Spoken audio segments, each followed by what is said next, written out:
Hola, welcome back to my channel. Today I'm going to be taking you with us on our fourth day in Barcelona where we got breakfast and went to La Sagrada Familia. I'm going to be showing a lot of scenes in the city and showing you what it looks like during the daytime. So come with us.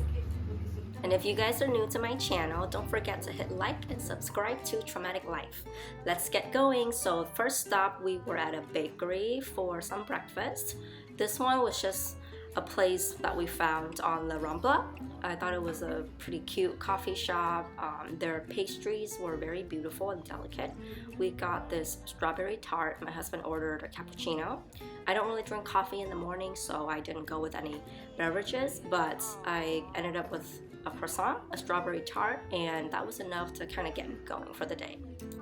We headed back to our hotel for a quick break to drop off some things, and then we headed out to Pasig de Gracia. I think we took a taxi to somewhere nearby, and then I wanted to take a walk since the weather was so beautiful, and I thought that if you walk, you end up seeing more of the city and you enjoy more of the architecture and the different buildings. So it was a nice day. I mean, the weather here, it's almost always gonna be beautiful.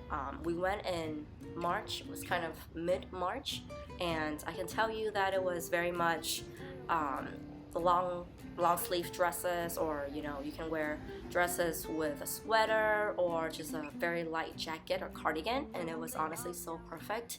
I don't really like traveling in the summer because it's so crowded and there's gonna be a ton of tourists, and it gets really hot, so it makes the day a lot more fatiguing. But I thought springtime in Spain was absolutely perfect. Here's my husband repping Lululemon with his bag and ABC pants from Lulu, but whatever makes your day more comfortable for walking.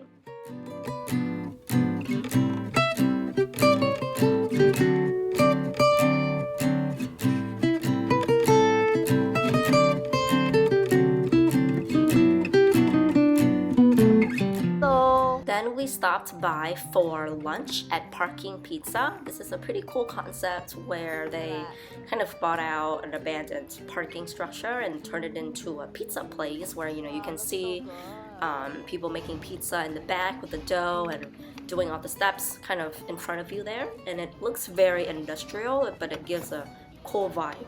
Each pizza was about 14 to 17 euros, which I thought was much more affordable than in the US. And here is just some, behind the scenes of my parents being your typical Asian tourists. And we are now on our way to La Sagrada Familia, but I thought I would record this scene for you. I really loved all of these wide streets where you can walk, and there's designated spaces for pedestrians and bikers and people on these mopeds. And here we are, voila. This is kind of the other entrance.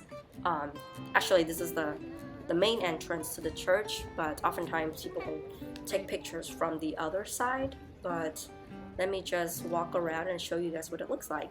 This time we're able to get tickets to go inside the church thanks to a special friend. If you guys are from the States, some of you may run into trouble with booking tickets ahead of time because Visa does not accept payments from La Sagrada Familia for some reason. So make sure you're using either a MasterCard or an American Express card. At the time that we went, I didn't have any of those cards available, and I had to call my bank to find out why the transaction didn't go through. But if you have a MasterCard or an American Express, give those a try and it should work out. And I would highly recommend visiting the inside of this church when you are in Barcelona because it's just unlike anything I've ever seen. These buttresses and interior designs are just so beautiful, and the different colored tiles that you see throughout the church.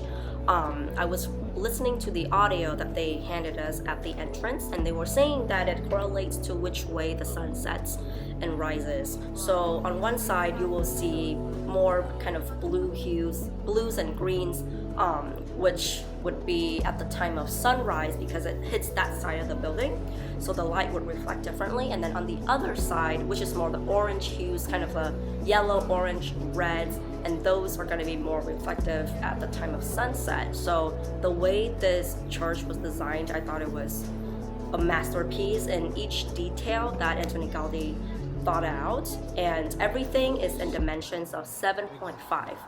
Every dimension that you can think of, the widths, the lengths, the height of each column, they were all multiples of 7.5 specifically. The Sagrada Familia is still under construction. It's been 200 years and the building or architecture piece is still under construction as of today. It is expected that once the church is completely finished, the entrance will be on a different side of the basilica, which is on the opposite entrance of the main stage, if you will. So the idea would be when you enter the church, you would enter from one end and go straight into the basilica where you would worship, kind of in that sense, instead of entering through the side doors or the side entrance.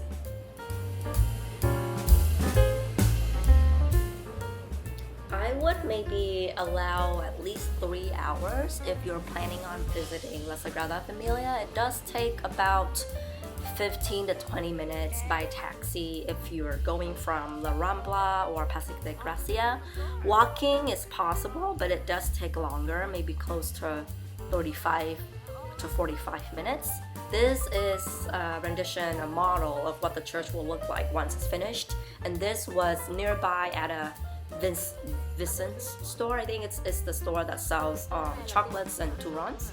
So let me just show you guys what they made as a model of the completely finished church. Surprise, surprise! We were so excited to find a Bo&MIE bakery here in Barcelona, and this was super close to La Sagrada Familia. If you guys saw our last videos when we visited Paris, we fell in love with this bakery. It was kind of the best bakery that we tried while in the city, and we were so happy to see it here once again. So definitely had to stop by for some croissants and madeleines. I thought the lemon madeleines were also one of my favorites, and my parents also really liked their croissants. It actually, to our surprise, survived the flight home, and we were very happy that we got some on the way.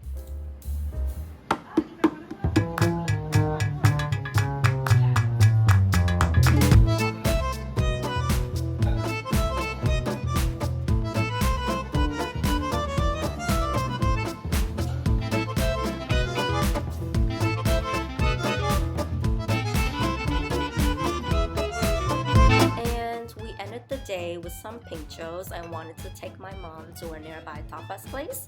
This place was called Eateries. I believe I'll have to look up the name to show you guys, but I thought their pintxos were so authentic.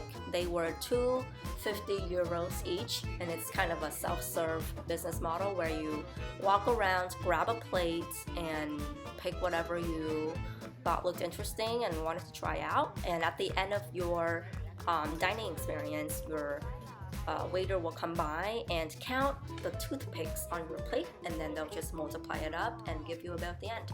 I thought that was a really fun way of dining.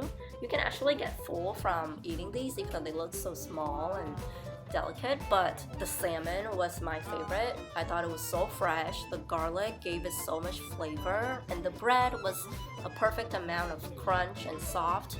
At the same time, that croissant was also really good. It was like a pâté mousse on the filling, and that was it. We had such a good time in this beautiful city, and we really hope to come back soon. If you guys enjoyed this video, please don't forget to like and subscribe, and we'll see you guys next time. Bye!